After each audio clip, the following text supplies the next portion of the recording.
and he always gives out cards with it. You know, it shows something about a person that is well connected. Social design. It's better if it has some kind of relation to you in person and your passions, which relate to the creative world.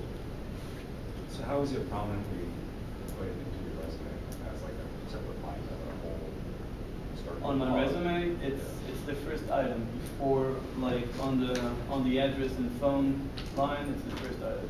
Asaf, isn't your resume on the additional slides or no? No. Oh. But I'll be happy to distribute. All right, continue. Yeah. Another thing, you like me, huh? Blog post. So most people don't know, but LinkedIn has an application. So and you can add all kinds of things to LinkedIn besides your jobs and schools and stuff. So I have all my posts on LinkedIn. You don't have to like click way up there in the little box on my brandaholic.com. You can just see it when you go through the resume. Other than that group, see this little design and business? It's not only that you can connect to other people by being in these groups, it also shows recruiters that you're interested in some stuff. So recruiters can see that I'm a Ross, I'm interested in CPG, great agency, I'm interested in design thinking and the big picture. I'm not interested. Quick comment. So I've heard from companies that they've seen design and business, well this is consulting specifically, that they've seen design and business on resumes and they've been asking the recent alums about it, they don't know what it is. So it's been noticed and it's kind of cool, but I guess if someone asks you, be prepared to talk about the design and business though. I agree. Most of my interviews were people ask me what is design and business, and it's a great conversation topic. What you don't want to have. So this is a little something I took from someone else, and she has Tel Aviv University non-degree seeking student. And why am I giving this as an example? Because LinkedIn is not a documentary. You know, it's not a sci-fi, but it's not a documentary. You don't have to write everything. You only put things that contribute to some story.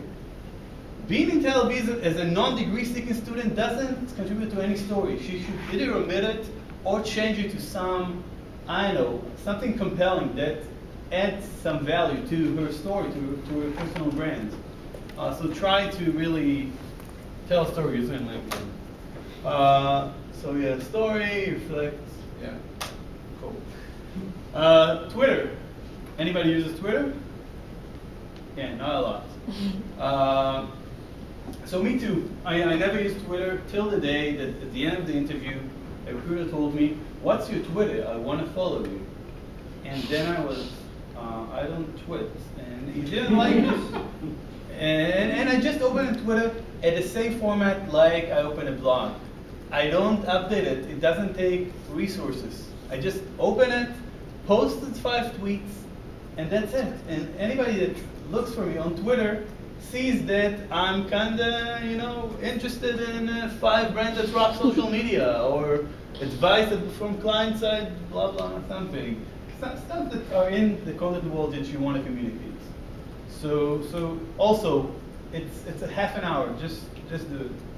But Twitter can be a very valuable tool if you use it in the right way and you do post regularly. I also have classmates who have hundreds and hundreds of people following them from the types of companies that they want to work for because they cater their Twitter feed towards those companies and they post cool information about it. So it's a really good way to draw a crowd to you if you geek out on it. So. Yeah, exactly.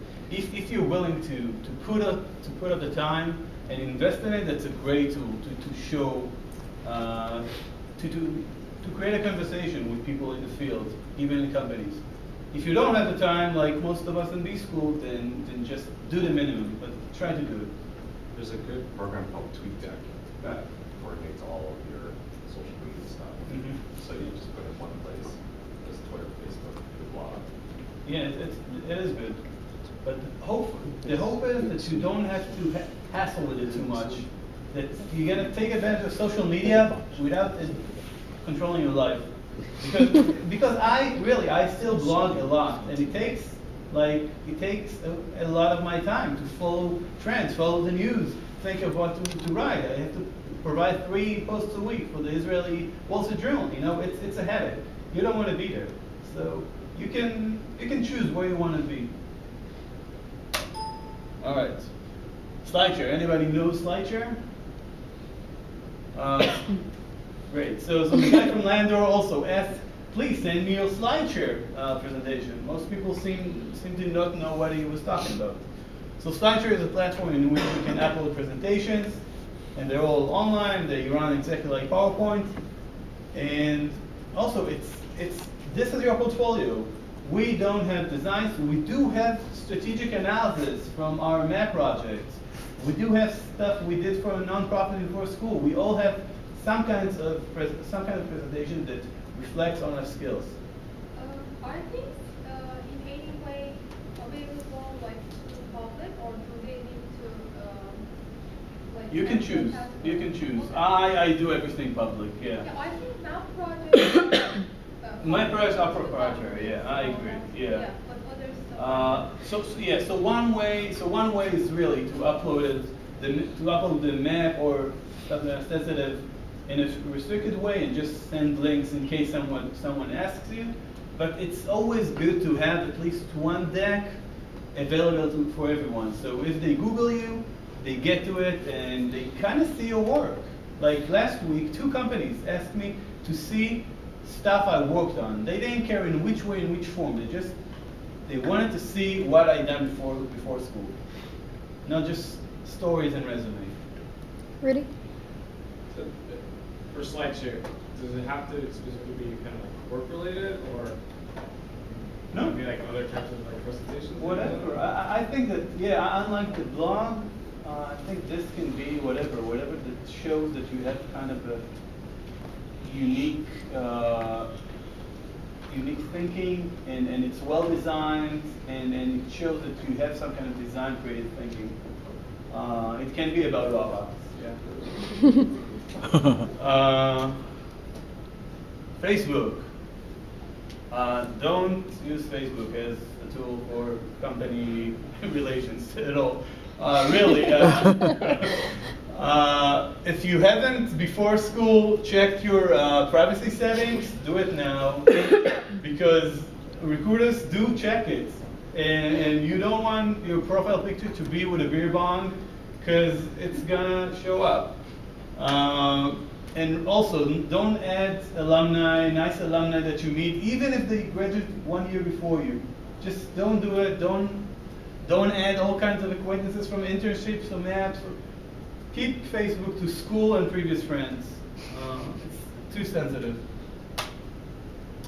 And email, so I use email also to kind of straighten my brand, and I use this kind of narcissistic signature, but at the end of the day, it can be ignored. I know that someone who reads this email will probably click on it, and if he doesn't click on it, he gets the message, right? The hike, what does it mean, marketing strategy? So I get something through.